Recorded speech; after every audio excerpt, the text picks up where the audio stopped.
New details have surfaced about Bryant Dragon Arnold's sudden disappearance from The Secret of Skinwalker Ranch, and what insiders claim forced him to walk away is far more unsettling than what the show ever revealed. For 3 seasons, Dragon stood as the ranch's gatekeeper, protector, and enforcer. But behind the scenes, something was happening to him that got progressively worse. Tonight, we uncover the disturbing truth about why he really left. Before we begin, make sure to subscribe. You won't want to miss what comes next. From the very beginning of The Secret of Skinwalker Ranch, Bryant Dragon Arnold wasn't just a security chief. He was the wall between the crew and whatever lived beneath that cursed mesa. When viewers first met him, he looked like a man who had already seen too much. The folded arms, the cold stare, the clipped answers. Dragon didn't talk like normal guards. He talked like someone who believed the ranch itself was aware, watching, waiting for mistakes. What most people don't realize is that Dragon wasn't hired for TV. He had been on the ranch long before cameras ever showed up. Brandon Fugel trusted him more than anyone else on the property. His job wasn't just to protect the team from trespassers. His job was to protect the outside world from what might slip out. Even in the early episodes, his behavior hinted at someone carrying a secret. While Travis Taylor and the scientists chased anomalies, Dragon stayed back, scanning the tree line like he expected something to step out. He memorized every blind spot, every shadow, every place where the air felt wrong. He rarely smiled, he rarely blinked, and he never let his guard down, even for a second. The crew joked about his seriousness, but insiders claimed it wasn't an act. Dragon had witnessed events that weren't televised, incidents the production company refused to show because they didn't know how to explain them. A nighttime distortion that moved like a solid mass, a figure pacing near Homestead, 2 when no one else was on that side of the property. A sound recorded near the winter shed that technicians described as metal bending underwater. Dragon never told the full stories, but everyone who worked around him knew this. Something had changed him before filming ever began. He treated the ranch not as a location, but as a threat. And over time, that mindset, combined with the things he saw behind closed doors, would become the reason he walked away from the show entirely. Because deep down, Dragon believed the ranch wasn't just dangerous. He believed it was escalating. Dragon never talked much about fear. In fact, most people assumed he didn't feel it. But the moment that began pulling him away from the show, the moment that started the unraveling, happened late one night near the south fence line. It wasn't filmed, it wasn't logged, and it wasn't part of any episode. It was something the crew whispered about in private, lowering their voices like they were afraid the ranch might overhear. That night, Dragon was walking the perimeter with 2 crew members after strange radio interference spiked across every channel. They expected to find trespassers or maybe an equipment malfunction. Instead, the temperature dropped hard and fast, like the air had been sucked out of the valley. The men's breath hung thick in the darkness. Even the insects stopped making sound. That's when Dragon noticed it, an outline standing in front of the ridge, tall, motionless, backlit by nothing but moonlight. At first, he thought it was a shadow. Then it moved, not like a human, not like an animal. It shifted sideways, as if gliding across the ground without stepping. One of the camera operators muttered, "What the hell is that?" But Dragon didn't answer. His hand hovered over his sidearm,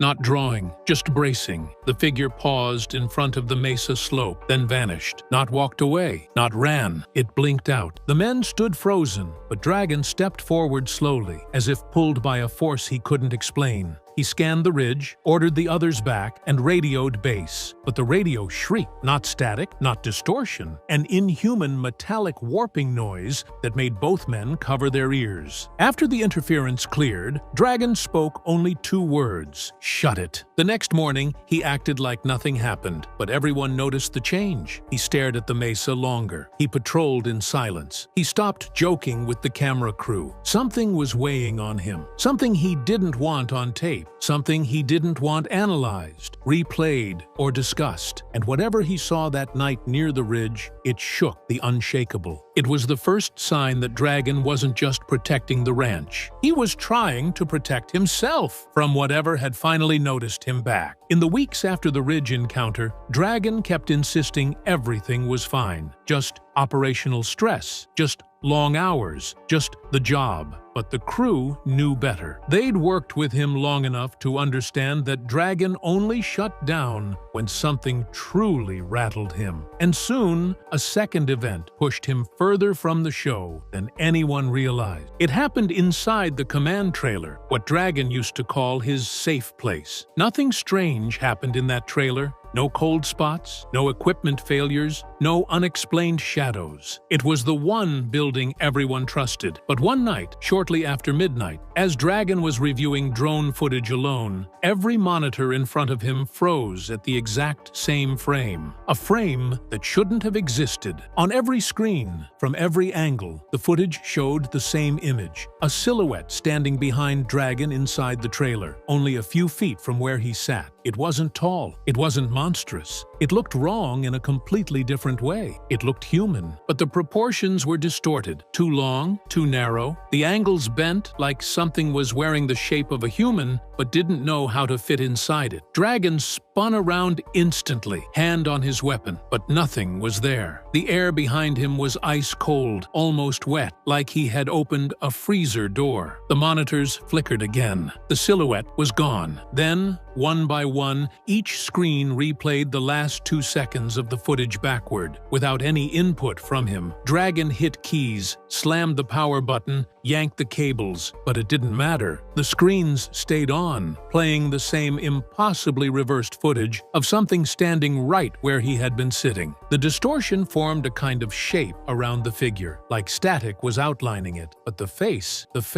was the worst part. It was blurred, smeared like wet paint, except 2 dark hollows stared out from the center of it, watching him, evaluating him. By the time the system finally powered down, Dragon was shaken in a way no one had ever seen. When the tech crew checked the equipment the next morning, they found no corrupted files, no glitch logs, no abnormal activity. There was no trace of the silhouette, no evidence the monitors had ever malfunctioned, no proof anything had happened at all. But Dragon knew what he saw, and from that night forward, he refused to stay in the trailer alone. He kept the lights on longer, slept less, and checked the door locks twice as often. Because whatever had appeared behind him wasn't just watching the ranch, it was watching him, and it wanted him to know it. The breaking point came during what should have been a routine nighttime perimeter sweep. Dragon had done hundreds of them, walking the fence line, checking sensors, logging wildlife activity. But this time, the air felt wrong. The moment he stepped outside, even the other security guys later admitted they could feel it too. A heaviness, like the entire ranch was holding its breath. Halfway through the sweep, Dragon radioed in with something strange. His voice wasn't panicked, not yet, but it carried an edge the team wasn't used to hearing. "Do you copy? I'm getting movement near Sector C, but it's not tripping the ground sensors." The team checked the system. Dragon was right. No alerts, no thermal spikes, nothing. But he kept whispering that something was pacing him through the trees, staying just out of sight. He said he could hear it. Slow steps, crunching dirt, the soft push of branches. But the thermal drone showed only Dragon. Then, suddenly, he stopped answering the radio. The command trailer erupted with noise, everyone shouting, scrambling to reach him. By the time they arrived at the far corner of the property, they found Dragon standing perfectly still, staring at the old cottonwood tree near the ravine. His flashlight hung loosely in his hand, beam pointed at the ground. His pupils were dilated, his breath shallow, like he had just seen something that didn't belong in this world. One of the crew called his name. Dragon didn't react. It wasn't until Thomas physically grabbed his shoulder that he snapped out of it, gasping like someone had held him underwater. When they asked what happened, he didn't answer. He just kept shaking his head, whispering, "You didn't see it. You didn't see what was there." They searched the area. No footprints, no thermal traces, no broken branches. Nothing that explained the terror still trembling through him. But when they reviewed Dragon's body cam, something even more unsettling emerged. At the exact moment Dragon stopped responding, the microphone picked up a faint clicking noise. Soft, rhythmic, unnatural. Not an animal, not machinery. Something else. Something responding to him. Then a low, distorted whisper layered under the clicking. "Come back. The audio techs tried to isolate the sound, filter it, enhance it, but the deeper they analyzed it, the stranger it became. The waveform wasn't consistent with any known voice pattern, it wasn't human, and it wasn't mechanical. It was something in between. When they showed Dragon the clip, he refused to listen to it. He walked out of the trailer without saying a word. And later that night, he told the cameras something he'd never admitted before. "I'm not scared of this place because of what it can do. I'm scared because sometimes it feels like it already knows us, knows me." That night, Dragon didn't finish his sweep. For the first time in the show's history, he refused to go back out into the dark. Something had been waiting for him out there, and whatever it was, it wanted him alone. After the incident at the cottonwood tree, Dragon tried to return to work as if nothing had happened, but the crew noticed something immediately. He was different, more guarded, more restless, and for the first time since he joined the team, Dragon started keeping things off record. It began when he insisted on reviewing all overnight surveillance footage alone, hours before the rest of the team arrived. At first, nobody questioned it. They assumed he was trying to make sense of what he'd experienced. But then, the system logs revealed something odd. Several files had been accessed, viewed, and then manually copied into an encrypted folder under Dragon's personal login. Footage that was no longer accessible to anyone else. When asked about it, Dragon brushed it off as routine security archiving, but the explanation didn't sit right. He never did that before, and he certainly never locked the team out of data. Then came the night Brandon Fugel himself flew in, responding to a message Dragon sent privately. The cameras caught their silhouettes inside the command trailer, voices muted, door locked. No one ever learned what Dragon showed him. But when Brandon walked out, he looked rattled, shaken in a way the ranch had never visibly affected him before. The only clue came from the drone operator, who swore he saw Dragon carrying a small metal case out to his truck later that evening, something he had pulled from the restricted storage room where only the highest-level evidence was kept. Whatever was inside it, Dragon placed it gently on the passenger seat and drove off without a word. The next morning, he returned to the ranch pale, exhausted, and refusing to talk about where he had gone. But the change was unmistakable. Dragon had always been strict, intense, sometimes paranoid, but now he was something else entirely. He was afraid, not of intruders, not of trespassers, but of the thing he had locked in that case. Something the ranch had shown him, something he didn't want the others to see, something he feared would change everything if it ever became public. And from that day forward, Dragon stopped trusting the ranch's systems. He stopped trusting the investigation, and worst of all, he stopped trusting the crew. Dragon tried to hide it, but the fear was starting to bleed through his hardened exterior. He stopped walking the property alone. He double-checked every camera angle, every infrared sweep, every motion sensor. He even began carrying 2 radios, something no one had ever seen him do. And still, none of it prepared him for what happened during the final incident that pushed him toward the edge. It began just after sunset. The team was in the command center reviewing the anomalies from the previous night when Dragon abruptly stiffened, staring at the monitor showing the northern fence line. A single motion sensor had triggered, just one, but the cameras picked up nothing. No animals, no vehicles, no movement, just empty darkness. Dragon muttered, "That's not nothing," and grabbed his gear. At first, the others assumed he was going alone again, but he didn't. He stormed out of the trailer, breathing hard, scanning the horizon like something was calling him.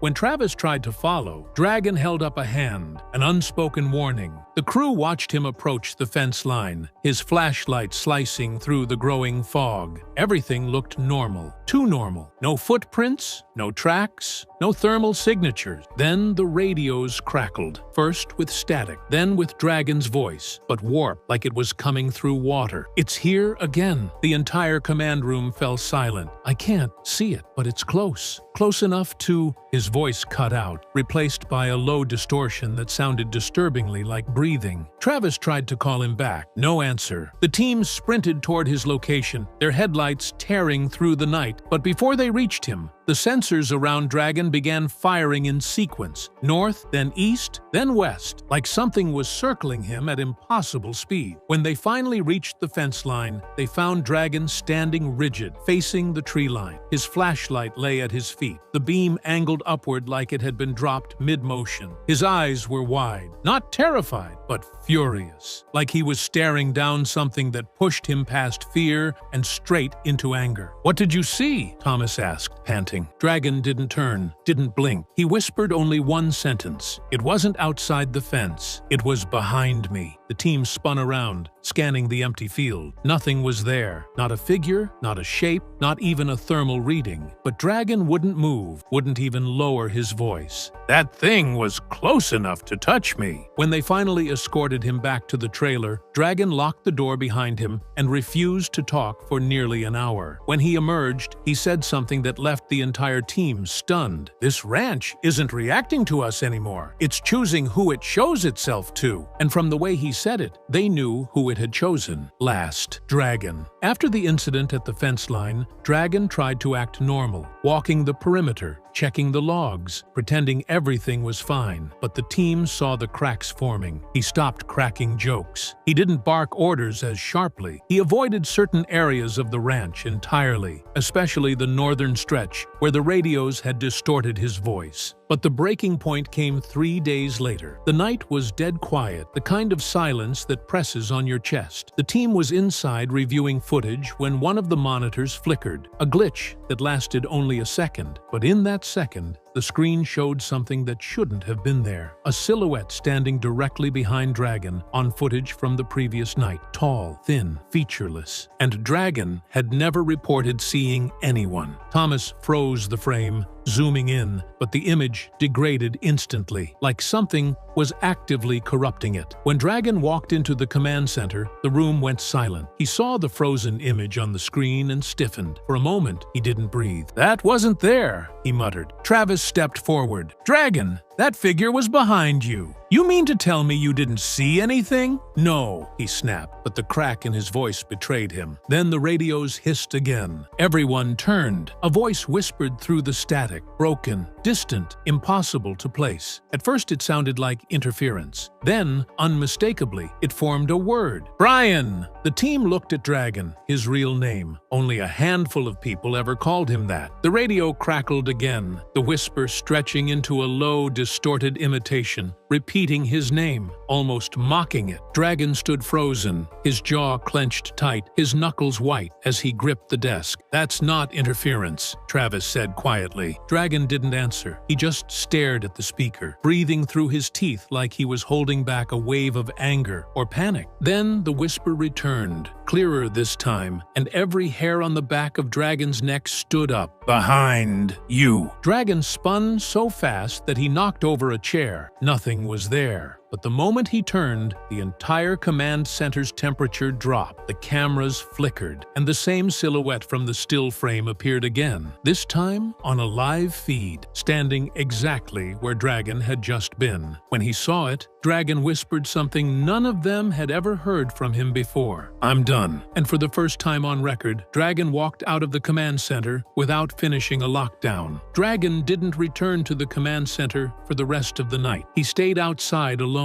pacing along the dirt road that led toward the gate. Every few minutes he would stop, turn sharply, and stare into the tree line, as if expecting something to step out. The team watched him from the monitors, unsure whether to intervene or give him space. But the truth was already settling in. The ranch had crossed a line with him. By sunrise, Dragon was sitting on the tailgate of his truck, shoulders slumped, staring at the ground like a man replaying something in his head over and over again. When Travis approached, Dragon didn't look up. "It's not the ranch," he muttered. "It's me." Travis frowned. "What does that mean?" Dragon took a long breath. "This place, it doesn't follow you. It chooses you." He rubbed his face with both hands. "And something out there chose me a long time ago." It was the closest thing to a confession he'd ever given. He explained carefully that before the show ever aired, before Brandon ever bought the ranch, something appeared to him on the West Ridge during a nighttime patrol, a shimmering distortion that moved without sound,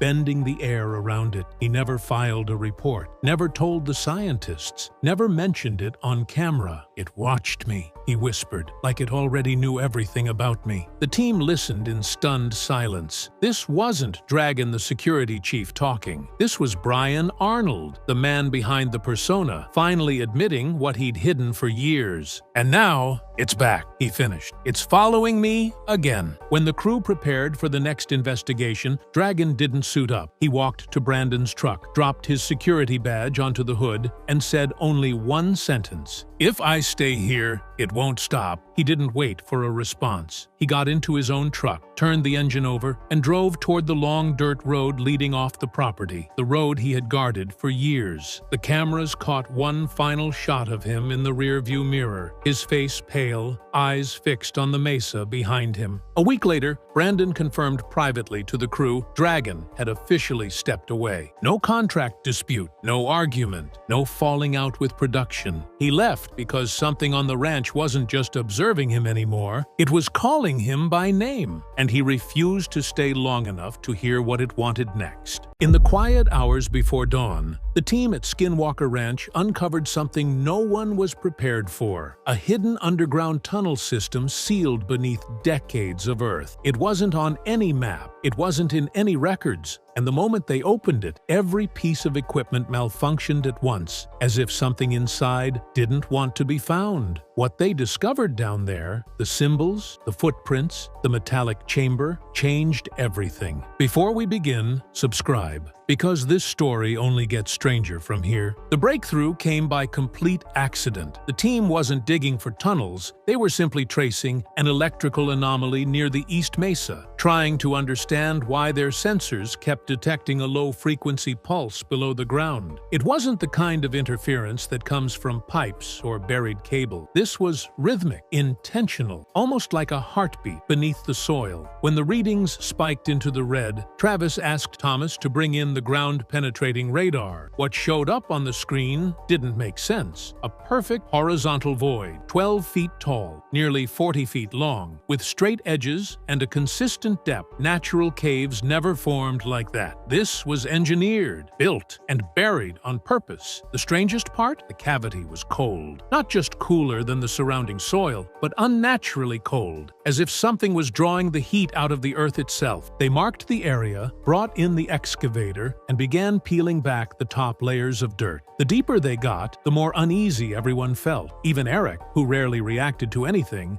mentioned that the EM spikes were behaving like they were aware of us. At one point, the excavator bucket hit something solid, and the metal teeth screeched so violently that half the team dropped their equipment and covered their ears. When the dust settled, a massive slab revealed itself, smooth, blackened stone, cut with laser-like precision. No tool marks, no erosion, just a seamless door-like surface that definitely didn't belong underground. Caleb tapped it with a pry bar, but the sound it produced wasn't hollow or metallic. It was something else, something deeper. That was when the air changed. A wave of static rolled over them, strong enough to raise goosebumps on every arm. The radio crackled with a burst of whispers. Not words, not language, just layered voices overlapping like an echo from another room. Thomas pulled his headset off and whispered, "Something's behind that wall." And for the first time all morning, Travis didn't argue. He didn't second guess. He just stared at the stone surface, jaw set, eyes locked, as if finally realizing they had uncovered something the ranch had been hiding for decades, maybe even centuries. Something built with purpose, something sealed for a reason. The team approached the slab with the same caution they used when dealing with high radiation hotspots on the ranch. Cameras were positioned, radiation counters calibrated, and a remote prize system was brought in so no one would have to stand directly in front of whatever this thing actually was. But even with all the precautions, no one expected the moment the slab finally shifted. As the hydraulic press pushed against the stone, the ground vibrated in a low, rolling pulse, almost like the ranch itself was reacting. The slab didn't break, it didn't crumble, it simply slid,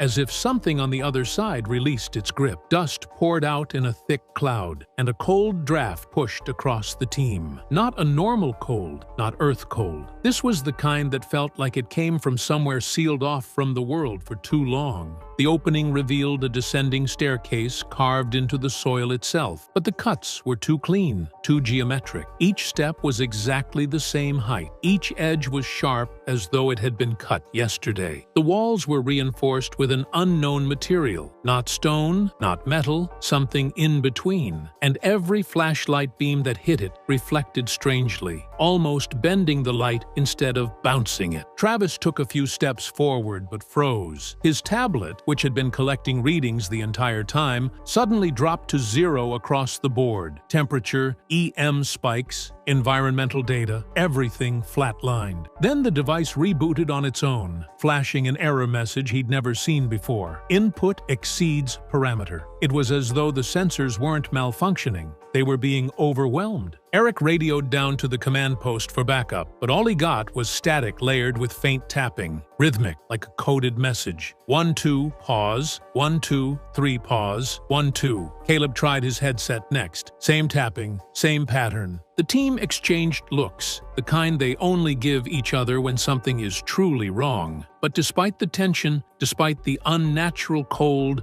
and the overpowering silence coming from the tunnel below, Thomas insisted they continue. "We opened it," he said. "Now we need to know what's inside." Reluctantly, Eric set up the first ground probe and lowered it into the darkness. The camera flickered, then stabilized, revealing a long, sloping corridor that seemed to stretch beyond the probe's range. The walls were marked with strange patterns, not writing, not symbols, more like impression, as if something with claws had scraped along the surface while moving deeper underground. Then the feed glitched. For a split second, the image warped, and a tall shadow appeared at the far end of the corridor, motionless, impossibly still, and not shaped like anything they recognized. Travis pulled the probe back immediately. Whatever was down there, it wasn't alone. Once the shadow appeared on the probe feed, the team took a full 10 minutes to regroup. Even Travis, usually the first to push forward, stood with his arms crossed, reviewing the footage frame by frame, but the shadow didn't behave like a living person,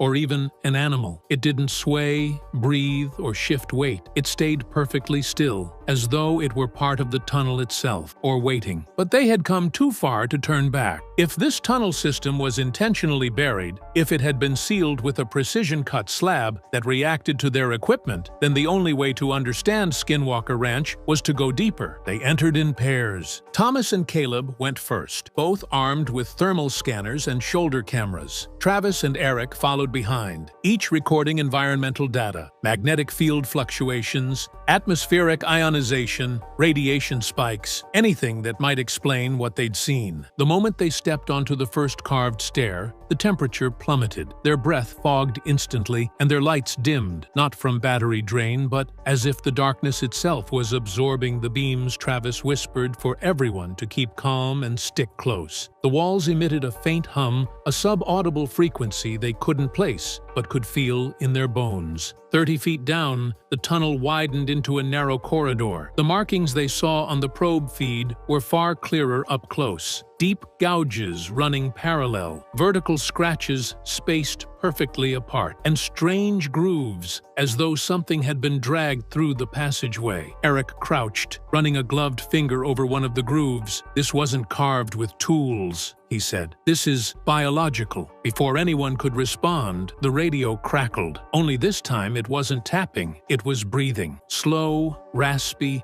rhythmic breathing echoing through the headsets, even though the radios weren't transmitting. Caleb yanked his earpiece out, eyes wide, but the sound didn't stop. It was coming from the tunnel itself. Then the ground trembled. Just a subtle shift, like something massive had moved deep below them. Dust drifted from the ceiling, and the hum in the walls grew louder, almost resonant, like a tuning fork struck by an unseen force. Thomas pointed forward with his flashlight, focusing on the end of the corridor ahead, where the probe had caught the shadow earlier. There was nothing there now. The corridor was empty, but the air felt wrong, heavier, thicker, like something enormous had just slipped out of sight. Suddenly, the thermal scanner in Travis's hand flashed a warning. Massive heat signature detected. But when he pointed the device down the corridor, the temperature readings didn't show a creature or a person. They showed a handprint, a human-shaped handprint freshly pressed into the wall, still radiating heat, despite the tunnel being cold as ice.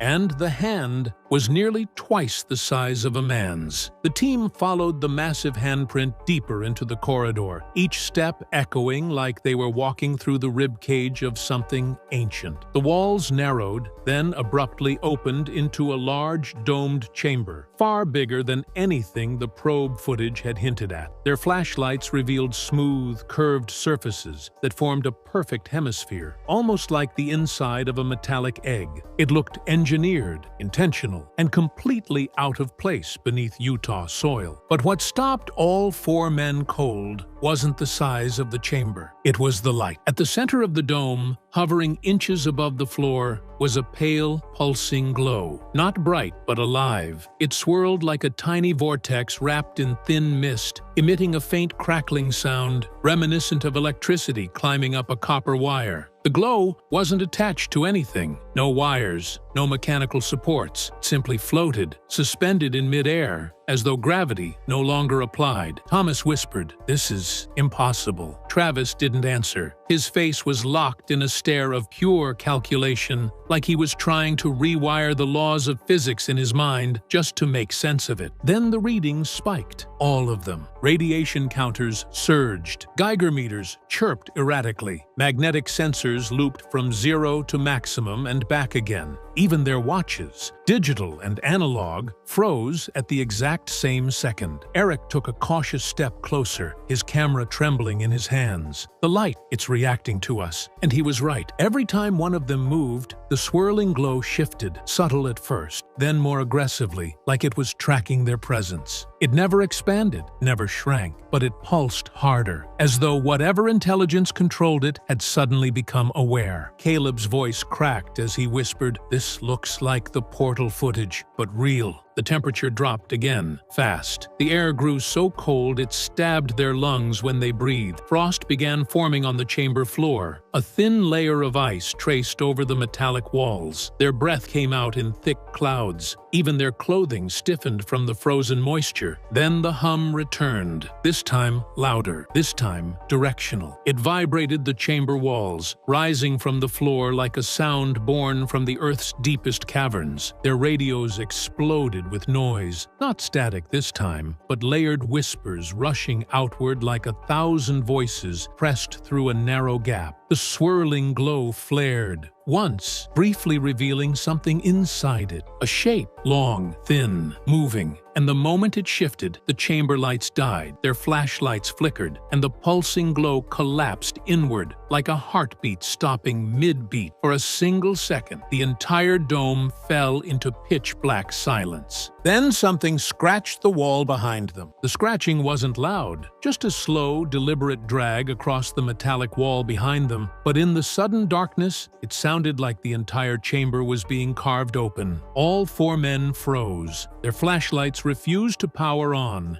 glitching like the batteries had been ripped out. The only light came from their equipment screens, flickering with corrupted static. Someone whispered, "Who's there?" No answer. Only a second scrape, this time closer. Caleb lifted his thermal camera, and for the first time since they'd entered the tunnel system, he regretted bringing it. The screen displayed a patch of brilliant white heat, shaped vaguely like a human figure standing motionless against the chamber wall. But the shape was wrong. The limbs were too long, the torso too narrow, and the head was elongated, almost cone-like, tapering to a point at the top. "Travis," Caleb whispered, voice shaking. "Something's in here with us." The figure didn't move, didn't breathe, didn't blink. It just stood, as if waiting. Thomas reached for his sidearm, a reflex, though everyone knew a pistol wasn't going to do much inside a place like this. The temperature plummeted again, hitting levels that made their hands go numb in seconds. Their breath fogged the space around them, drifting like vapor from a frozen lake. Then, just as Travis leaned forward to speak, the thermal figure vanished. One frame, it was there. The next, gone. Eric spun around, scanning the chamber. Thermal doesn't do that. Things don't just disappear. They lose heat gradually. He stopped because something else replaced it. Across the dome, the pulsing light that had collapsed seconds earlier began to regrow. Not into a floating glow this time, but into a pattern. Thin, bright lines spread across the metallic floor like circuitry illuminating beneath ice. The pattern formed arcs, then symbol, then something resembling a circular diagram carved in pure white light. It wasn't random. It wasn't natural. It looked designed. Travis approached cautiously, recording every detail. "This is responding to us," he muttered. "It's reading us, or scanning us." Suddenly, the entire chamber lit up with a blinding flash. The symbols surged outward, illuminating the walls. A circular opening, one that hadn't existed before, slid open in the metallic dome with a low mechanical groan, revealing a descending stairway carved into the earth. Caleb's voice trembled as he said what all of them were thinking. "This place, it goes deeper." And from somewhere below, far, far down the newly opened passageway, came a low, rhythmic thumping, slow, heavy, measured, like footsteps, coming up. The team stood at the top of the newly opened stairway, their lights trembling in their hands. The air drifting up from below felt different, denser, older, almost metallic, like breathing inside a sealed vault that hadn't been opened in centuries. Eric swallowed hard. "We shouldn't go down there," he whispered. But no one moved. No one argued either. Travis finally stepped forward, the weight of responsibility etched across his face. "If this thing opened when we approached, it's not random. It's responding. And if we leave now, we may never get another chance." His voice was steady, but his fingers were shaking. They descended slowly. Every step echoed into the darkness, each footfall repeating itself 2, sometimes 3 times, as if something below was mimicking them. The walls shifted from rough stone to smooth metal so polished it reflected their lights like a black mirror. Halfway down, the radio on Eric's belt crackled. Once, sharply. Then a voice whispered through, "Turn back." It wasn't any of their voices. Not distorted, not mechanical. It sounded human and terrified. They froze. The signal died instantly, replaced by a thick silence that pressed against their ears. Caleb checked the radio's frequency. Still on the team's private channel, impossible. At the bottom of the steps, the tunnel expanded into another chamber, smaller but colder, lined with curved walls covered in the same glowing symbols they'd seen above, except these were shifting, rearranging themselves every few seconds like a living language. "Are we inside some kind of machine?" Thomas whispered. Nobody answered, because in the center of the chamber stood a pedestal made of dark alloy, pulsing faintly like a heartbeat, and resting on top of it, half buried in dust, was an object the size of a football, shaped like a geometric seed with interlocking plates. As they approached, the plates shifted slightly, releasing a soft exhale of cold air. It was waking up. The chamber grew colder the moment Travis reached toward the metallic object. Everyone's breath fogged the air, drifting upward in thin white strands that vanished before they touched the ceiling. Caleb stepped forward instinctively, but Travis raised a hand to stop him.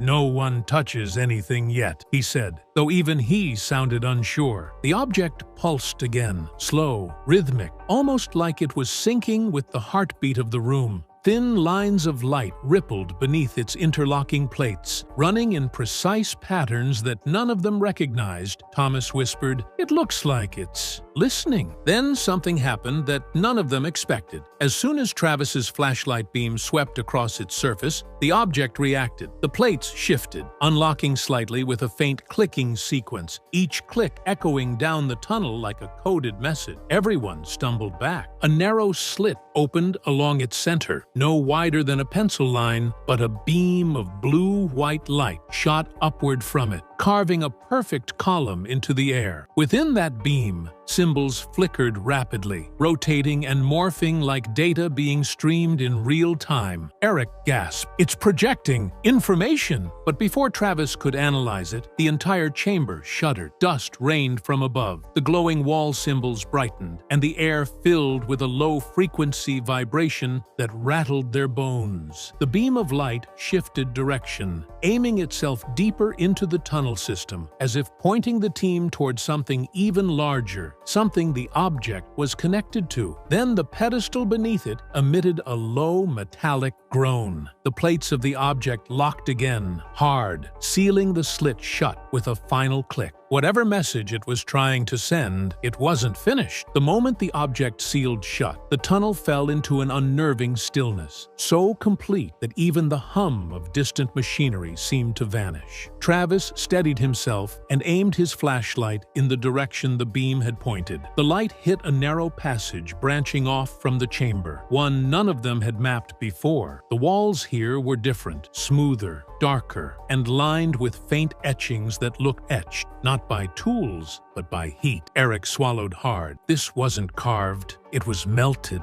They moved forward cautiously, each step echoing in long metallic waves. The deeper they went, the more the air changed. It grew warmer, heavier, almost electrically charged. Soon the tunnel opened into a vast circular chamber, larger than anything they expected beneath the ranch. In the center sat a collapsed structure, part metallic, part stone, shaped like a dome that had been crushed inward from above. Caleb whispered, "Something fell on it?" But Travis shook his head. The impact didn't come from above. The pattern of destruction pointed outward, like something burst out from the inside. Around the dome lay fragments identical to the object they found earlier, but older, scorched, and warped, as if exposed to extreme heat or energy. Some pieces pulsed faintly when they approached, reacting to their presence. Others emitted a soft clicking sound, eerily similar to the heartbeat-like pulses they heard earlier. Then they found the final piece, the one that explained everything. Etched onto a large, partially intact wall plate was a diagram, not written in any known language, but in symbols matching those the object had projected earlier. Travis analyzed the shapes, following the lines connecting clusters of symbols. His expression shifted from fascination to dread. "It's a containment schematic," he said quietly. "This whole tunnel system was built to hold something, not store it, restrain it." Before the others could respond, a deep vibration rolled beneath their feet, different from earlier. This one wasn't mechanical. It was rhythmic, alive. Silence fell among the team as tiny particles of dust drifted from the unseen darkness overhead. Then, from somewhere deep within the collapsed dome, a faint metallic scrape echoed, slow, dragging, deliberate. Something had survived. Something was still moving. Travis snapped his head toward the tunnel they'd come from. "We leave, now!" They didn't argue. The team backed away, flashlights trembling as the scraping grew louder, closer, almost curious. They rushed into the main corridor just as a low-frequency roar, so deep it hit them in the chest, rolled through the chamber they had just vacated. When they reached the surface, everyone looked shaken, breathless, changed. Travis didn't say a word. He simply locked the entrance, welded the gate, and ordered the tunnel sealed permanently. Later that night, long after the crew left the ranch, Eric returned to his monitoring station. A single sensor, placed near the tunnel's deepest point, lit up on his screen. Not motion, not heat, a pulse. Slow, steady, growing stronger. Thomas Winterton finally revealed the truth about the near-fatal incident that almost ended his time on Skinwalker Ranch forever. And what he admitted is far more disturbing than anything the show has ever aired: long-buried secrets, medical anomalies, and a hidden event the crew was ordered never to discuss. Until now, what Winterton says nearly killed him changes everything we thought we understood about the ranch. Before we break down the full story, make sure you subscribe, because what you're about to hear will leave you questioning what's really happening beneath that ground. It started on a morning so ordinary that nothing about it should have been memorable, except that Thomas Winterton would later say he woke up with an uneasy heaviness behind his eyes. like pressure building before a storm. He shook it off, drove to the ranch, and stepped out into air that felt colder than it should have been. The sky was low, gray, and silent. Even the birds were quiet. That silence would make sense hours later. But at the time, Thomas took it as nothing more than another strange morning on the most unpredictable property in America. He met the crew near the West Access Road, clipboard tucked under his arm, as he reviewed the plans for that day's excavation. The sensors placed overnight had been picking up odd readings, low-frequency vibrations registering deep beneath the ground. Eric had flagged it. Travis wanted more scans, and Caleb joked nervously that the equipment must have been glitching again. But Winterton didn't laugh. The readings weren't random. They repeated in a rhythmic interval, like a pulse. Still, he pushed forward. The team began clearing soil from the edge of the dig, while Thomas moved closer to inspect the ground level. He crouched down, checking the displacement patterns, and noticed something that wasn't there the day before. A faint, circular discoloration on the dirt, perfectly round, too perfect to be natural. He brushed his hand near it, but before he could touch the surface, the earth beneath his boot made a sound that froze him in place. A metallic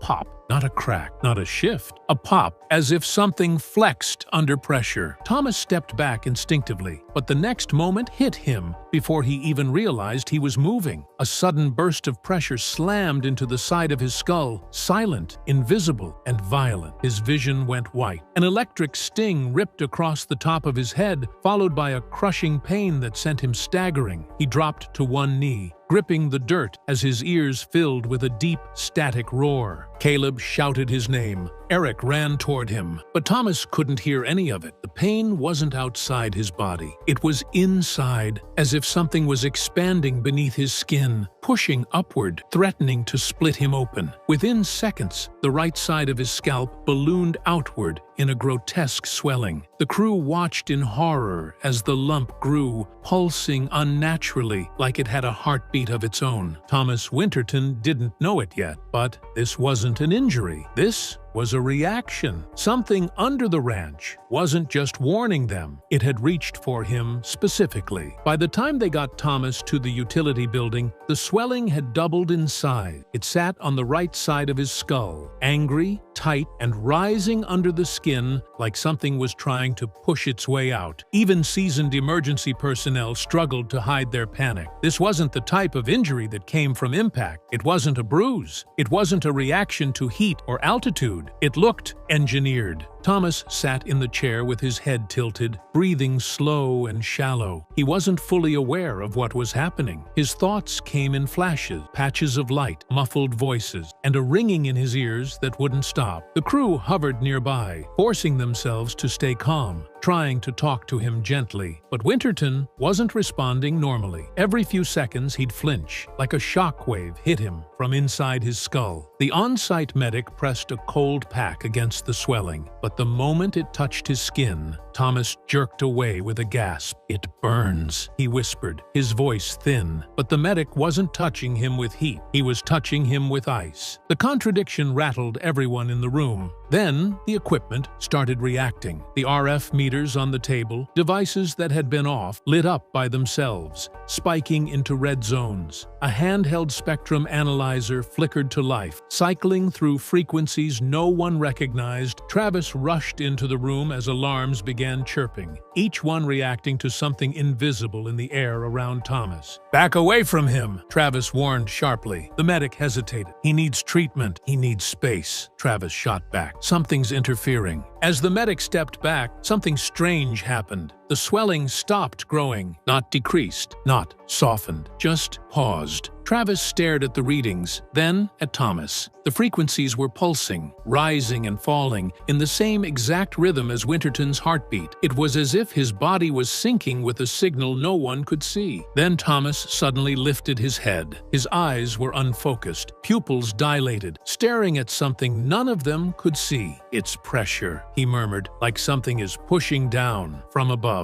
The words made no sense, until an antenna outside the building bent slightly, as if something heavy pressed against the top of it. Eric and Caleb looked at each other in shock. This wasn't environmental. This wasn't medical. This was a targeted event. Something had chosen Thomas Winterton, and whatever hit him was still lingering in the room, invisible and intelligent. The medic whispered the words nobody wanted to hear. Whatever happened to him didn't come from this world. Thomas was released from urgent care with no answers, no concussion, no hematoma, no trauma consistent with the swelling that had nearly crushed the right side of his skull. The doctors were baffled. They'd never seen tissue react that way without any physical cause. They suggested rest, ice, and monitoring. But Thomas knew in his gut that rest wouldn't fix what had happened. Whatever struck him on the ranch wasn't done with him. His wife drove him home slowly through the Utah desert, the sunset blurring into streaks of red and gold. Thomas leaned his head against the window, wincing at every bump in the road. The pain had dulled, but the pressure, the deep internal pushing, hadn't gone away. It felt like fingers pressing from the inside, searching, probing. That night, everything got worse. Winterton woke up around 2 a.m., heart pounding, drenched in cold sweat. His room was pitch dark, but he had the sense that something was standing inches from his bed, watching him breathe. He tried to sit up, but a crushing pressure slammed onto his chest, pinning him down. He gasped for air, barely able to move. His wife stirred beside him. "Thomas, you okay?" The pressure vanished instantly, like a switch flipping off. He sat upright, shaking, struggling to catch his breath. "Something's wrong," he whispered. "Something followed me home." The next day, while resting in the living room, the electronics began malfunctioning. First the TV, then the Wi-Fi router, then the baby monitor. The devices hissed and crackled with static, cycling through channels and frequencies on their own. One moment, the baby monitor showed his toddler sleeping peacefully. The next, it displayed nothing but swirling interference, as if something was passing in front of the camera. But the worst moment happened that evening. Thomas stepped outside for fresh air. The sun was low, painting the sky orange. He leaned on the porch railing, breathing slowly. Then he heard footsteps behind him, heavy, deliberate, dragging. He turned around, expecting to see one of his kids or his wife. The porch was empty, but the footsteps didn't stop. They circled him, just out of sight, pressing the air inward, making it vibrate with an electric hum. His skin prickled. His ears rang. The same invisible force that crushed his skull was now walking around him, closing in. He backed up toward the doorway, terrified. "Stay away from my family," he whispered, not even sure who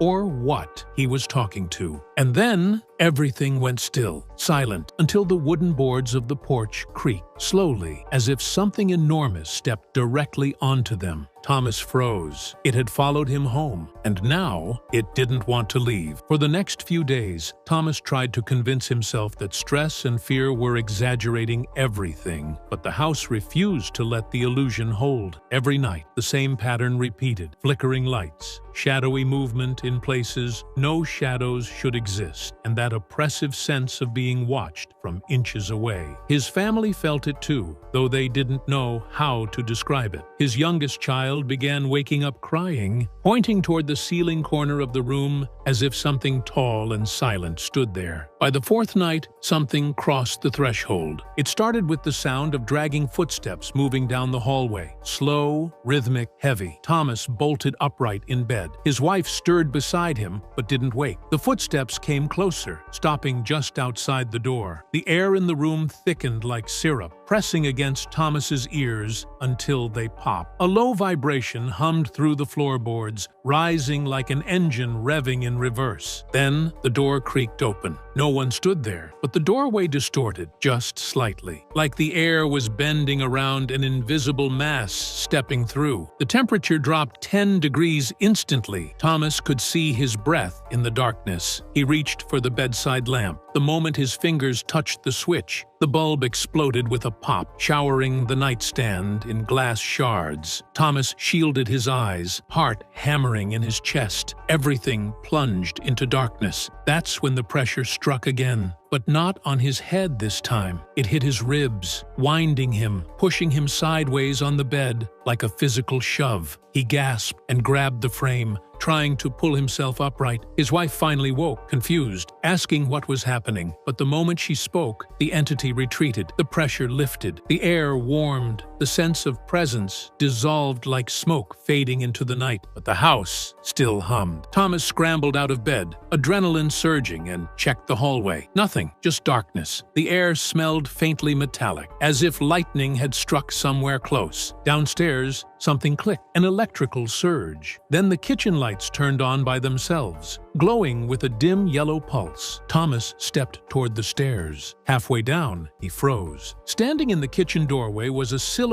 tall, impossibly thin, shaped like a human but lacking any human softness. Its outline flickered, as though struggling to hold form in this reality. Thomas's breath caught in his throat, and then, without stepping, without turning, it simply folded out of sight, like someone closing a curtain. The house fell silent again. Thomas clutched the railing, shaking. Whatever attacked him on the ranch wasn't trapped there anymore. It could follow him. It could enter his home. And now it knew exactly where he slept. By the time morning came, Thomas looked like he hadn't slept in a month. Dark circles ringed his eyes, and his hands trembled uncontrollably. His wife insisted he go to the hospital. Not one near the ranch, but a larger facility hours away, where no one had heard of skinwalker effects or radiation hotspots. At first, the doctors assumed exhaustion or stress, but that changed the moment they ran imaging scans.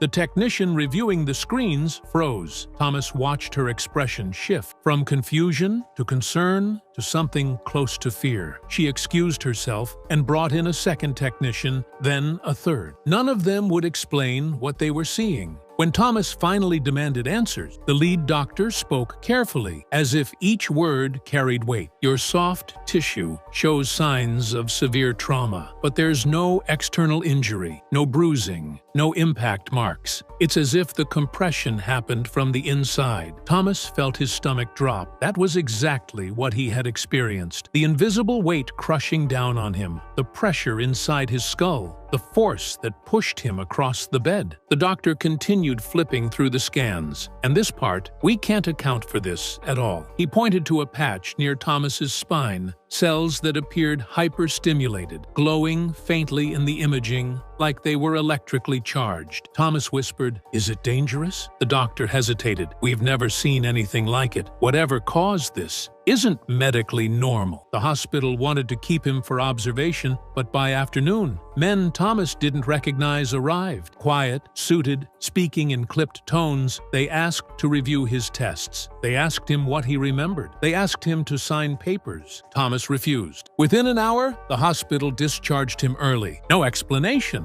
no follow-up, just a quiet pressure to leave. As Thomas walked out of the building, his phone buzzed with a message from Brandon Fugel. "Don't talk to anyone until we meet. This is bigger than you think." Thomas stared at the message, his pulse pounding. Whatever was happening to his body wasn't just a medical anomaly. Someone knew what caused it, and someone wanted him silent. Thomas didn't want to go back. Every instinct told him the ranch had done something to him, changed something inside him. But avoiding it only made the fear worse. So 2 days after the hospital released him under strange circumstances, he drove back through the gates of Skinwalker Ranch with a knot in his chest and a pounding headache he couldn't shake. The moment he stepped onto the property, the air felt wrong, heavy, electric, like the atmosphere itself recognized him. Travis Taylor and Eric Bard rushed over the second they saw him, relieved but visibly tense. "You shouldn't be here yet," Travis said quietly, "not after what happened to your head." But Thomas just shook his head. "I need answers." They walked him toward the command center, and the closer he got, the worse the pressure inside his skull became. A low ringing started behind his ears, then a pulsing sensation in his neck. Thomas stopped and held onto a railing, gasping. "It's happening again," Eric muttered, panic creeping into his voice. And then, equipment across the yard began to react. The magnetometers spiked violently. Surveillance cameras tilted toward Thomas as if pulled by an unseen force. Laptops flickered, screens flashing with static. Even the ground-penetrating radar in the shed powered on by itself, emitting a high-pitched whine. Travis stared at Thomas like he'd become part of the phenomenon. "Whatever affected you?"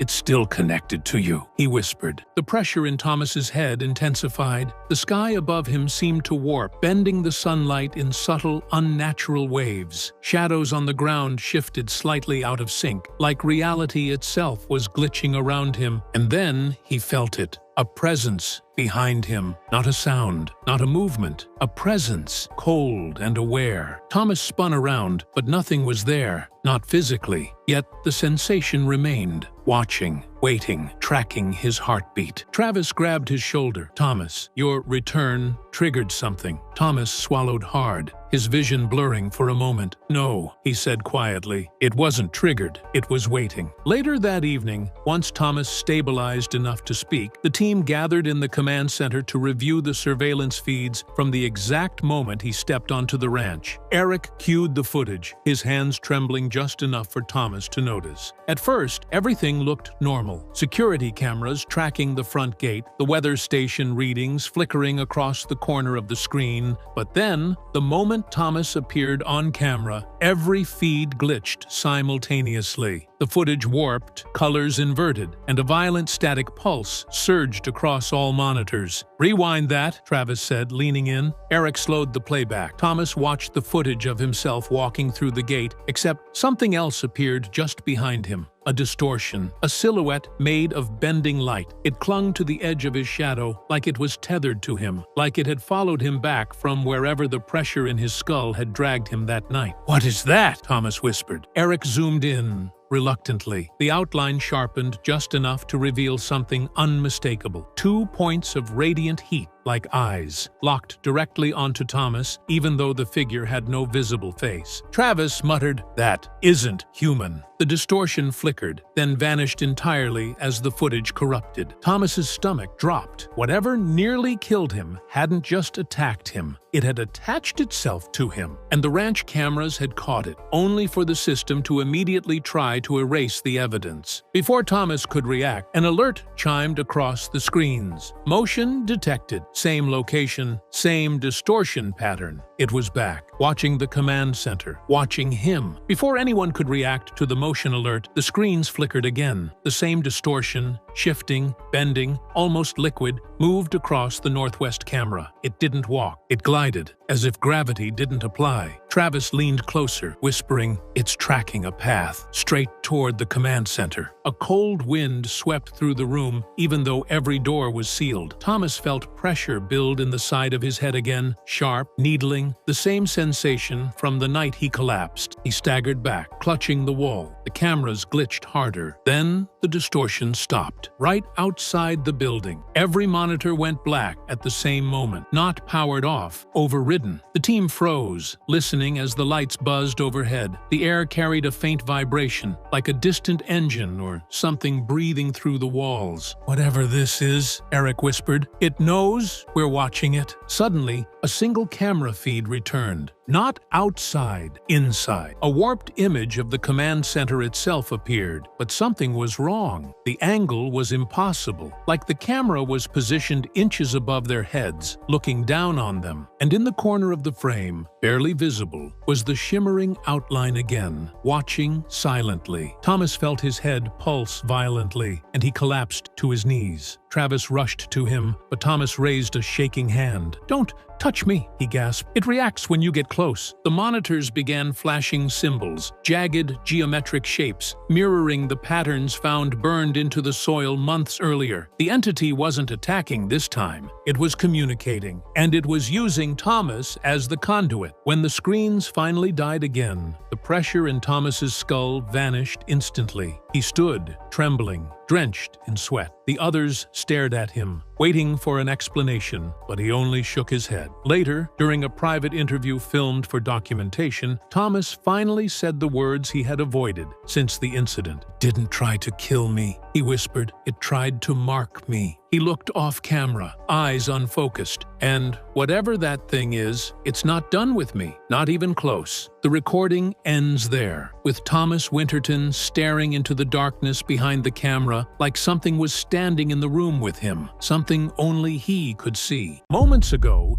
Documents leaked from deep inside Brandon Fugel's private vault, a vault so restricted that even most Skinwalker Ranch staff didn't know it existed. What was inside wasn't gold, wasn't money, and wasn't anything you'd expect a billionaire to lock underground. It was evidence, terrifying, classified, and hidden for years. Tonight, we break down exactly what was discovered, why it was sealed away, and what it means for the future of Skinwalker Ranch. Before we dive deeper, make sure to subscribe. You won't want to miss what comes next. For years, people believed they knew everything about Brandon Fugel's involvement with Skinwalker Ranch. The cameras showed the research, the experiments, the team, but none of them, not Travis, not Eric, not Dragon, had any idea that Brandon maintained a second location. A property even more secretive than the ranch itself. A place without signs, without windows, without any public record that it even existed. Insiders referred to it quietly as Facility 12, but those who worked closest to Brandon used a different name, the Vault. It began as a rumor, a contractor whispering about a building where cell signals died the moment you stepped inside, a building where the walls hummed with electricity, even when every light was off. Most dismissed it as exaggeration or paranoia. But in 2019, a technician hired to update the biometric systems accidentally discovered that the facility extended far deeper underground than anyone expected. The blueprints showed a single level, but the elevator panel had a disabled level B3 button. When he asked Brandon about it, Brandon didn't answer. He only stared at the technician for a long moment and said, "Your job is the locks, not the doors behind them." That same night, workers heard a sound echoing from beneath the floor. Metal shifting, like machinery turning on by itself. But the building wasn't connected to any mechanical infrastructure. Nothing should have been running. Days later, an anomaly triggered a false alarm inside the building. When Brandon arrived to personally reset the system, one guard swore he saw the impossible. The reinforced door at the end of the lower corridor, no handle, no hinges, no coded entry, was slightly open, as if something inside had pushed outward. No one admitted what happened next, but that was the moment staff realized this wasn't a storage room. It wasn't a safe house. It wasn't even a lab. It was a sealed chamber Brandon had maintained privately for years, and something inside it had woken up. The first real crack in the mystery came the night the alarms tripped for the second time, 3:14 a.m., when every guard on shift was half asleep and the facility was supposed to be in complete lockdown. The motion sensors in Corridor B activated all at once, not in sequence, like a person walking, but simultaneously, as if the entire hallway had shifted an inch in every direction. No one could explain it. Infrared showed no body heat. Audio picked up no footsteps, but the pressure plates registered 6 distinct weight signatures, each heavier than a grown man. When security reviewed the footage, the cameras showed nothing, just a faint blur rolling across the frame like heat distortion. Brandon arrived within 15 minutes, too quickly, almost as if he had been waiting for the call. He didn't ask for a briefing. He didn't ask what happened. He went straight to the vault door at the end of the hall. The guards followed reluctantly, uneasy about the way the air thickened the closer they got. Then one of them noticed something that made his stomach drop. The biometric keypad beside the sealed door was lit up. It shouldn't have been. That panel required 2 authorized signatures, Brandon and one unknown second party whose identity was hidden even from the security team. Yet someone had attempted to access it, and the system had accepted one of the 2 approvals. Brandon leaned close to the reader, studying the glowing red error code. His jaw tightened. He reached inside his coat and pulled out a small, unmarked key card, one the guards had never seen. He tapped it against the panel, and the error symbol vanished instantly. The guards exchanged uneasy glances. This wasn't standard security. This was personal. Then the real shock came. One guard pointed his light at the vault door and froze. Something thin and dark trailed along the bottom edge. A line of residue smeared like something had seeped out. It wasn't oil. It wasn't dirt. It shimmered faintly, pulsing with a rhythm that seemed disturbingly alive. Brandon stepped in front of it, blocking their view. "Turn off the cameras," he said quietly. The guards hesitated. Now, his voice left no room for debate. And in that moment, they understood something they had never considered before. Whatever was inside Brandon Fugel's private vault, it wasn't supposed to be contained. It was supposed to be controlled. The next morning, the facility tried to move on like nothing had happened, but everyone felt the shift, like the building itself was holding its breath. Security swept Corridor B at sunrise and made a discovery that only deepened the dread. A steel shipping crate, one that had been logged, sealed, and bolted to the floor the previous week, was now missing, not opened, not tampered with, gone. All that remained were 4 warped bolt heads, twisted upward from inside the concrete as if the crate had been pulled straight through the floor. When Brandon arrived, he didn't look surprised. If anything, he looked resigned, the way someone looks when an old problem finally resurfaces. He dismissed half the staff, telling them to take the day off. Nobody argued. Only a handful stayed behind, those who had already seen enough to know that asking questions was worse than not knowing the answer. At 10:27 a.m., an analyst from the records team brought something directly to Brandon. A thin folder, stamped with an outdated classification mark the guards didn't recognize. It wasn't government, it wasn't military, it was older, something closer to Cold War-era secrecy. Brandon snatched it from the analyst's hands before he could even speak, but one page slipped loose and drifted to the floor. A guard stepped forward to retrieve it, but when he looked down, he froze. The page wasn't paper at all. It felt like thin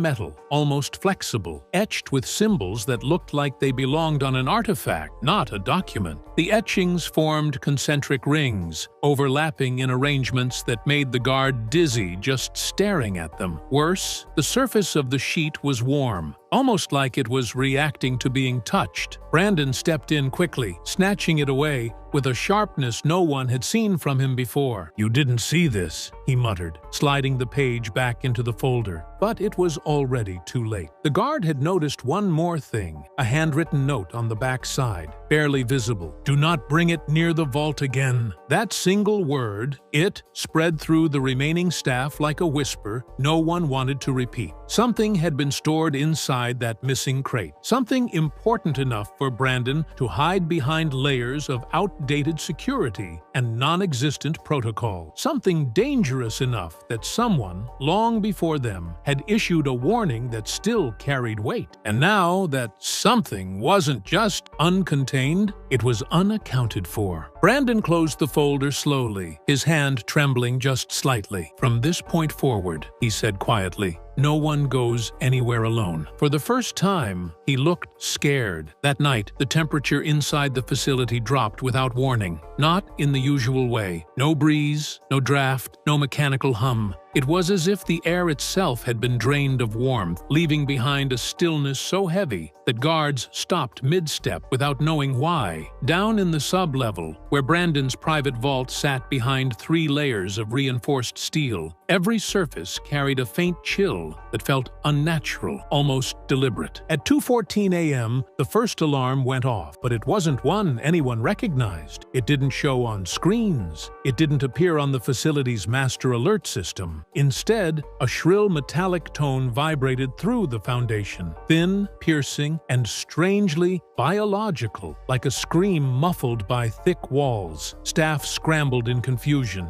searching for the source, but the sound didn't seem to come from any device they knew existed. When they reached the vault corridor, the temperature had plummeted even further. Frost clung to the edges of the steel door, forming in branching, unnatural patterns, as if they weren't random at all, but symbols. A guard reached out and brushed a finger across them. Moments later, he jerked his hand back, swearing he felt something move under the ice. Brandon arrived seconds later, wearing the same expression he'd worn earlier, a mixture of fear and familiarity. Like these events were not a surprise, but an escalation he had hoped would never come. He typed in his access code. The keypad flickered once, then died. "Backup power," he ordered, but backup power didn't come on. Only the vault door responded, slowly, loudly, on its own. The massive steel slab shuddered and began to slide open, even though no one had activated the mechanism. The scraping metal echoed through the corridor in long, painful groans, each inch making the staff flinch. One guard raised his weapon. Another whispered, "Sir, we shouldn't be standing here." But Brandon held up a hand. "No one fire, no matter what you see." It was the kind of instruction that made stomachs tighten. As the door opened enough to see inside, everyone leaned forward, then froze. The vault interior lights were already on, and all of Brandon's protected artifacts, documents, and containment cases, items collected over decades, had been rearranged. Not broken into, not stolen. Rearranged with deliberate precision, as if someone or something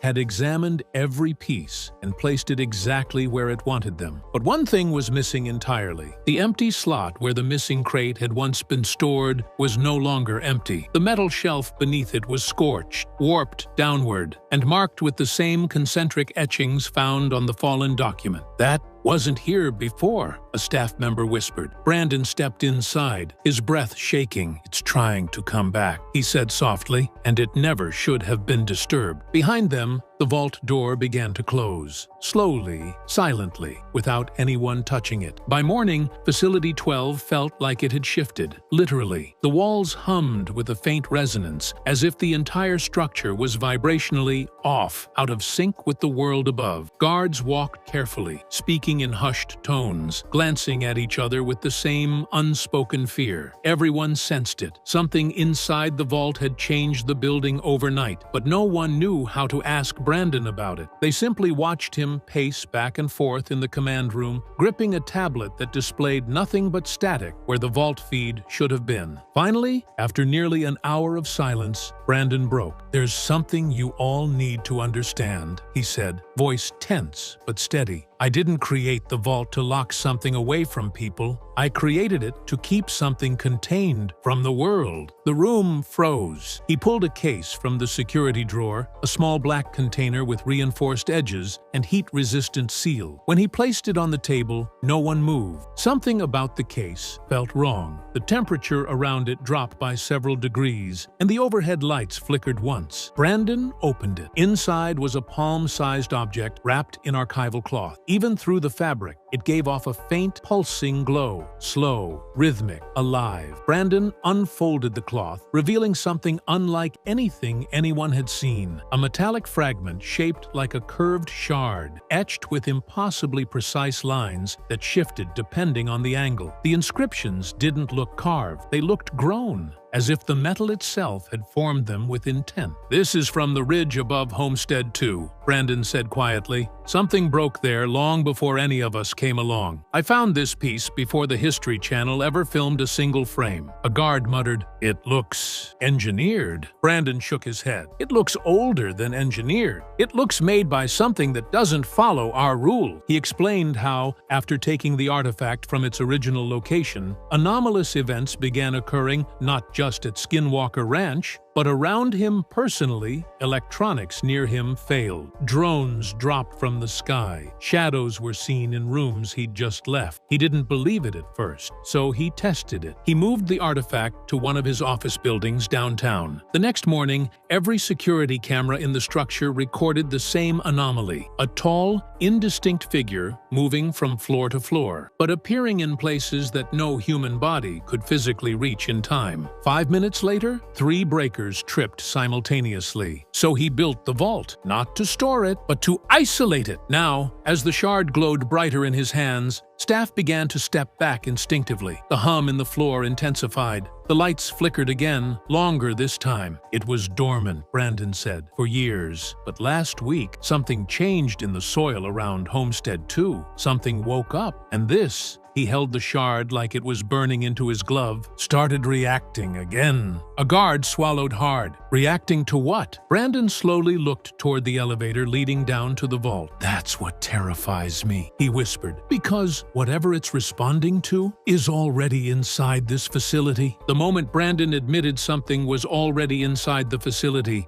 the room fell into a dead, suffocating silence. No one dared breathe too loudly. The hum beneath their feet felt stronger now, almost directional, like it was moving through the floor, searching. Brandon placed the shard back into the case and locked it, but even sealed away, the pulse continued, faint and steady, like a heartbeat behind metal. "Pull the overnight feeds," Brandon ordered. A technician quickly loaded the corridor footage from the hours after the vault door closed on its own. At first, everything looked normal. Empty hallways, controlled temperatures, routine camera sweeps. Then the screen jittered. A single frame glitched, then another, as if something invisible brushed against the lens. "Slow it down," Brandon said. Frame by frame, the distortion became a shape, a tall, elongated silhouette. Blurry at first, then clearer. Its movement wasn't human. It didn't walk so much as shift, appearing slightly forward in every frame without any transitional motion. When it passed under a ceiling light, the bulb flickered violently. The temperature gauge in the corner dropped by 10 degrees instantly. A guard whispered,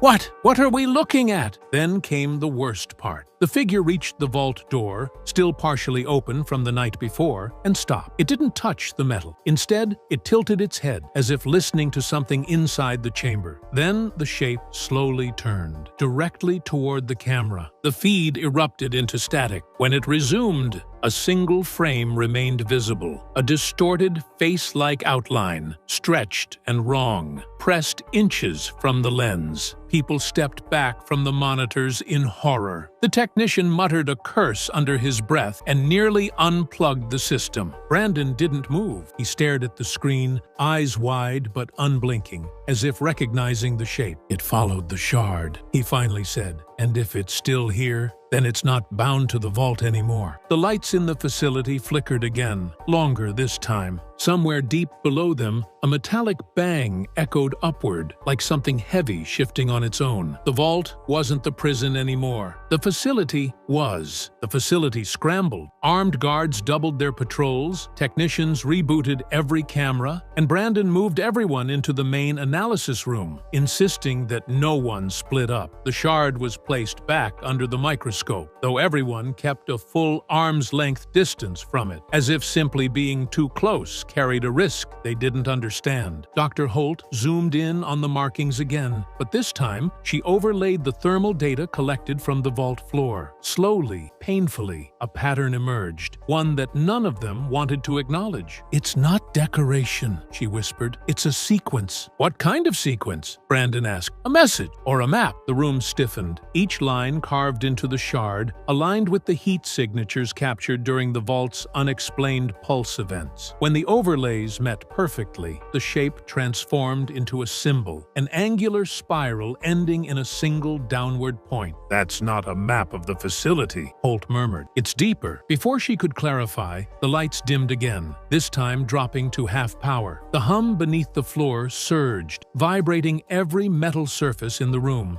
Equipment rattled, papers slid, a monitor crashed off a desk. Brandon steadied himself and stared at the glowing shard, the spiral still visible on the screen. "That symbol," he said quietly. "It's pointing to something underground." A heavy boom echoed through the facility, distant but unmistakable. Something beneath them had just answered. The boom shook dust from the ceiling. Every monitor flickered as alarms briefly flashed yellow. Brandon stood still, listening, not to the noise, but to the silence that followed it. A silence too deep, too intentional, as if the entire facility were holding its breath. "We're not alone down here," Dr. Holt whispered. The spiral symbol on the shard glowed faintly on the screen. Its pointed end aligned perfectly with a section of the facility's sublevel that wasn't supposed to exist, a sealed chamber. No schematics, no recorded construction date, just a dark, forgotten square beneath the earth. Brandon made a decision no one wanted him to make. "Prep the lower lift," he said.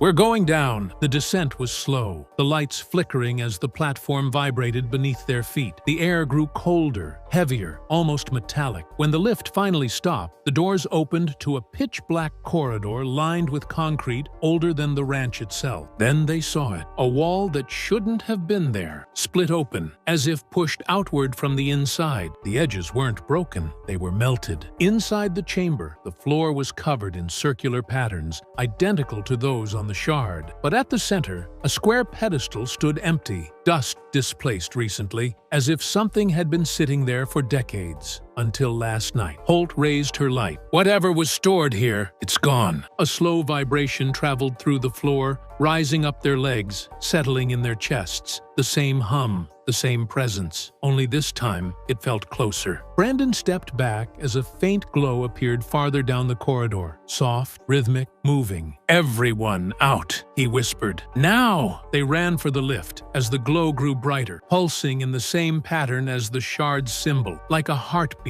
echoing through the dark. When the doors finally shut, Brandon stared down at the fragment still in his hand. The markings had shifted again, this time forming one clear message: returned. And whatever it had returned to was now awake. In 2025, after years of silence, a former security guard known only as Ricky has come forward with disturbing revelations about what truly happened during his years patrolling Skinwalker Ranch. Once a skeptic, Ricky's chilling new statements paint a terrifying picture of the ranch's secrets, one involving classified research, unexplained energy readings, and an encounter that changed him forever. Stay tuned and make sure to subscribe, because what Ricky reveals may finally explain why the government has tried so hard to keep this place hidden. When Ricky finally decided to speak publicly, it wasn't in a studio or on a polished podcast. It was in a dim storage unit on the outskirts of Vernal, Utah. Bare concrete, a single hanging bulb, and a table between him and the journalist who had been begging him for months to talk. His hands shook as he removed his baseball cap, revealing a streak of gray that hadn't been there a few years earlier. He looked like a man who hadn't slept in weeks. "I can't keep this inside anymore," he whispered, as though afraid the walls themselves were listening. "People need to know what we were really dealing with." He began by explaining that his original reports, the notes he wrote after the orb encounter, the statement about the missing time, even the strange radio interference, were altered before they were filed. "I know what I wrote," he said, "and what they archived wasn't it." When he confronted a supervisor, he was told the changes were necessary adjustments for national security. That phrase, he said, was repeated often whenever something couldn't be explained,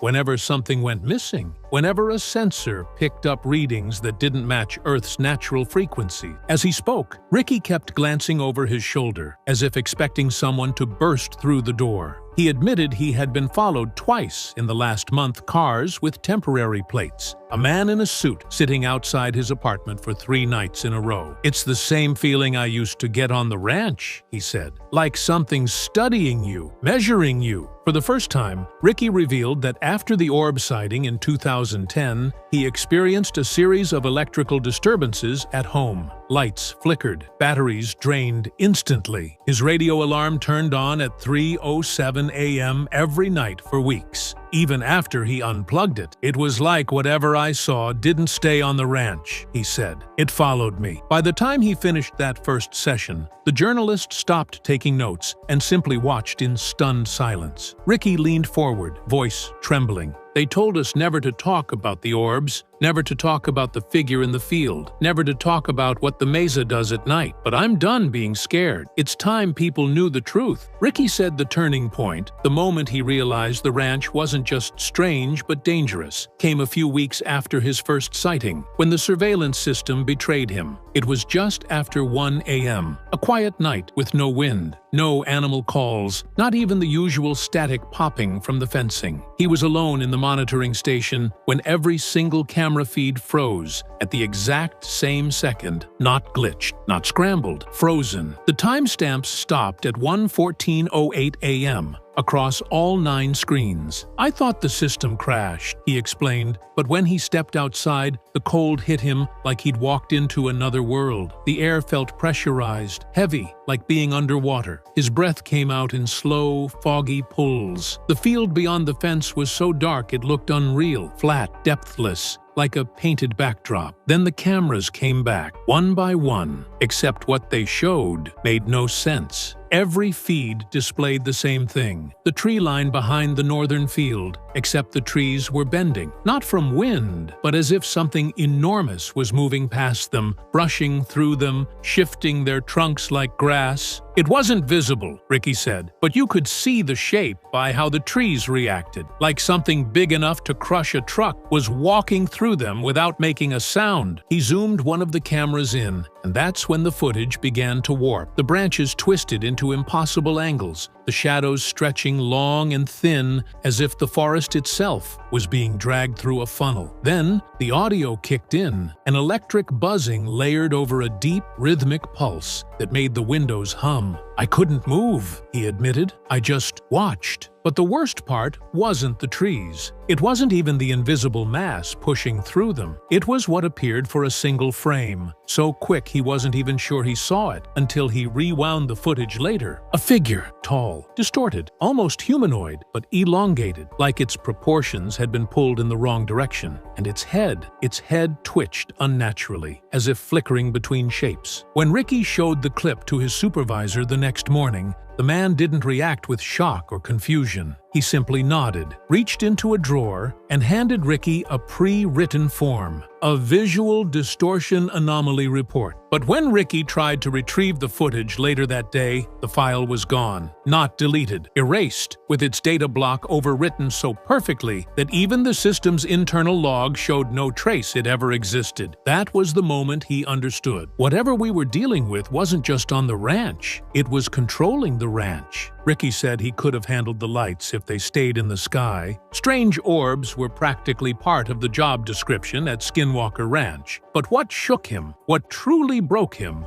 was the night they followed him off the property. It happened after a long shift in late October. The air was sharp and metallic, the kind of cold that feels charged. He had been filing his end-of-night paperwork when he noticed a pale blue glow creeping across the far edge of the north pasture. At first, he thought it was a vehicle approaching, but the light lifted, slowly, weightlessly, hovering a few feet above the ground. Then, it split. One orb became two. Two became four. Each one pulsed, as if breathing. He recorded it again, but just like before, the footage jittered, warped, and refused to focus. The orbs drifted closer to the fence line, weaving in synchronized arcs. Not chaotic, not random, purposeful. The way they moved freaked me out, he said. Not because they were fast or unpredictable, but because they moved like they were thinking. When his shift ended, the orbs had already vanished. He convinced himself to forget it, chalk it up to another impossible night. But while driving home along the barren dirt road that led away from the property, he noticed something in his rearview mirror. A blue light. Not bright, not dramatic, just a faint sphere hovering above the road behind him, matching his speed exactly. He tapped the brakes. The orb slowed. He accelerated. The orb glided forward. And then, without warning, another appeared beside it, then a third. They formed a loose triangle behind his truck, drifting silently above the gravel as if tethered to him. Ricky said the fear didn't hit all at once. It crept up slowly, like rising pressure in his chest. It wasn't that they were following me, he whispered. It was that they weren't trying to hide it. They wanted me to know. At the bend in the road, just before the point where the ranch's security cameras could no longer see, something happened that shattered any last shred of skepticism he had. The orbs surged forward, closing the distance between them in a single fluid movement. For a split second, he thought they were going to collide with his truck. Instead, they passed through it. Blue light filling the interior like a camera flash underwater. Every electronic system in the vehicle died instantly. Engine off, headlights off, dashboard black. His truck rolled to a stop in total silence on an empty Utah back road at 4 a.m. Inside that darkness, Ricky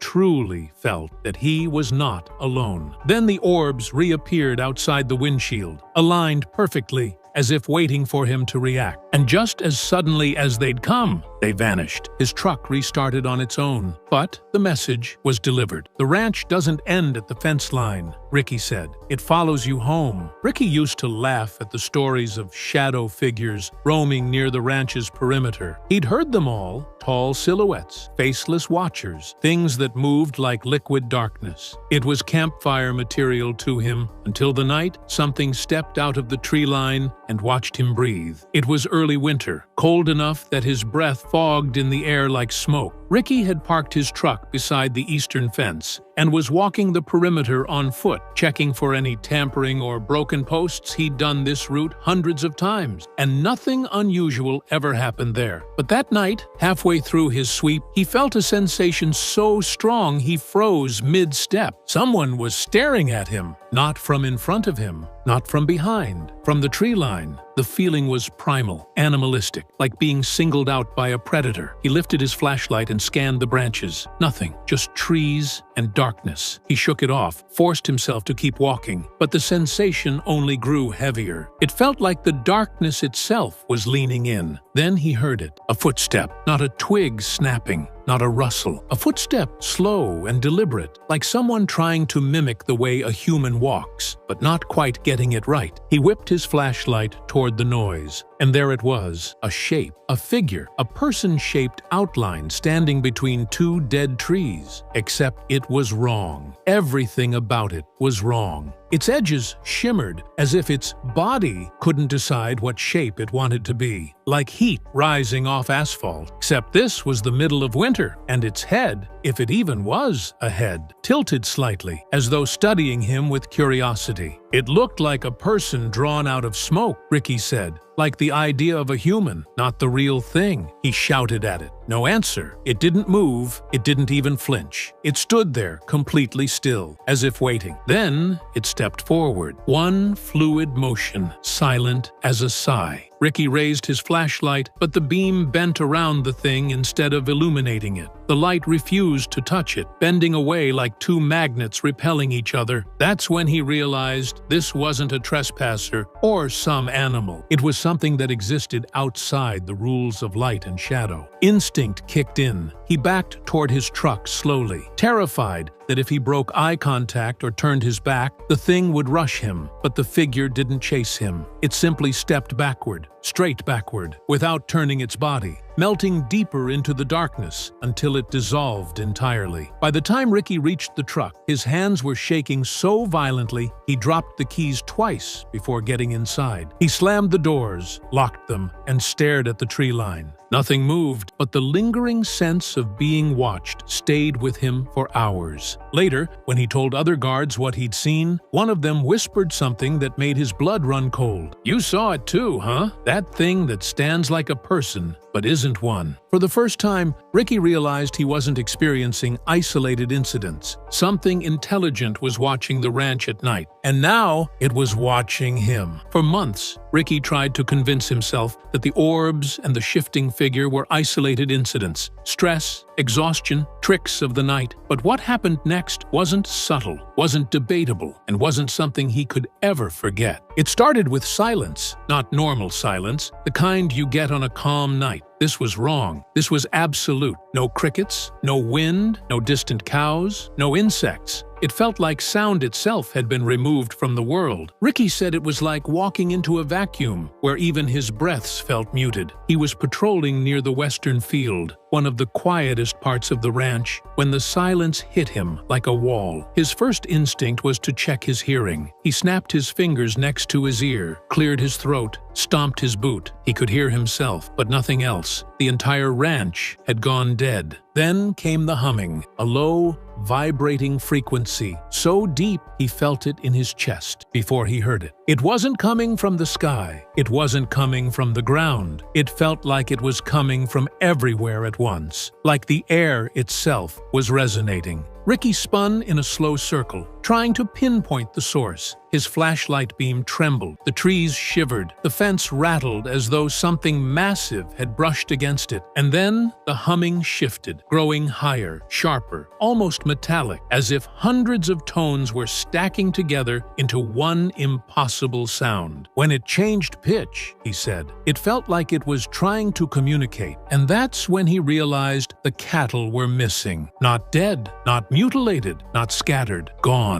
47 fully grown cattle vanished from the field in a span of minutes without a single hoofprint or broken fence line. Ricky swept the entire entire area with his flashlight, panic rising. Nothing. No bodies. No drag marks. No signs of predators. It was as if the herd had been lifted, removed cleanly, silently, while the rest of the ranch froze around him. The humming stopped just as suddenly as it began, and with it, the night sounds returned all at once, crashing back in a wave so loud it made him flinch. The cattle were later found unharmed in a completely different pasture, packed together in a tight circle like they'd been dropped there. No explanation, no tracks, no signs of panic. Ricky didn't believe in abductions until that night. A few weeks after the cattle incident, Ricky stumbled onto something that made every encounter before it feel tame. He discovered a recording, one buried deep in the ranch's internal audio system, that he was never meant to hear. It started when he noticed one of the security monitors looping the same 5-second clip over and over. Curious, he opened the system's archive to reset it. That's when he found an unlabeled audio file sitting in a secure folder he didn't recognize. It shouldn't have been there. He didn't have clearance for it, but the file wasn't locked, so he clicked play. What came through his headphones wasn't static. It was whispering, dozens of voices layered together, speaking too quickly and too quietly for him to understand, like a crowd muttering in a language older than English, older than anything he'd ever heard. The voices rose and fell in waves, almost rhythmic, as if chanting. Then the whispers stopped. A single voice, low, distorted, almost mechanical, cut through the silence. It said his name, slowly, perfectly. Rocky!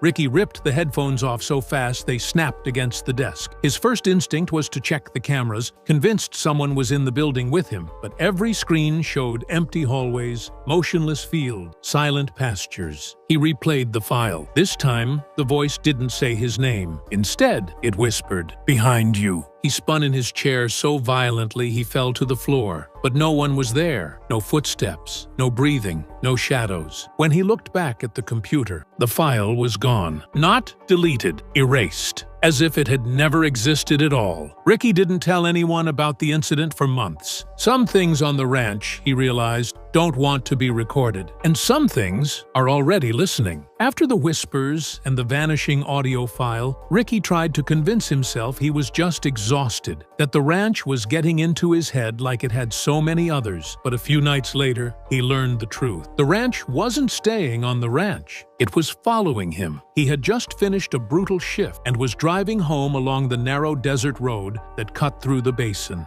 No lights, no houses, just miles of darkness pressing in on both sides. He rolled down his window, trying to shake off the uneasy feeling still crawling up his spine from the audiophile incident. That's when he saw it. Something moved behind his truck in the rearview mirror, not on the road, not on the shoulder, in the middle of the darkness, keeping pace with him. At first he thought it was dust, or a shadow cast by his headlights. But dust doesn't run. Shadows don't change shape. And nothing human moves like that, sliding and flickering as if phasing in and out of reality. The figure was tall, too tall, lanky, liquid. Just like the thing described by campers, trespassers, and terrified eyewitnesses for decades. Ricky accelerated. So did it. The faster he went, the closer it came. Its outline warping like heat over asphalt, sometimes humanoid, sometimes something else entirely. For a moment, it almost looked like it was leaning forward, studying him. When he reached the outskirts of town, the figure stopped abruptly. He watched in the mirror as it simply folded backward into the darkness and vanished. That night, as he walked up his driveway, every instinct screamed that something was behind him. Every hair on his arms stood straight up. His own house didn't feel safe, and that's when it finally hit him. What he had seen on the ranch wasn't tied to the land. It was tied to him. And once it notices you, it doesn't forget. For weeks after the figure followed him home, Ricky lived in a state of constant dread. Doors locked, curtains drawn, lights on all night. His co-workers could tell something in him had changed, but even then, he refused to admit what he had seen. It wasn't until the ranch itself pushed him to the breaking point that he finally understood he couldn't keep quiet anymore. It happened during another graveyard shift. The wind had died. The temperature dropped 10 degrees in less than a minute, and somewhere near the tree line,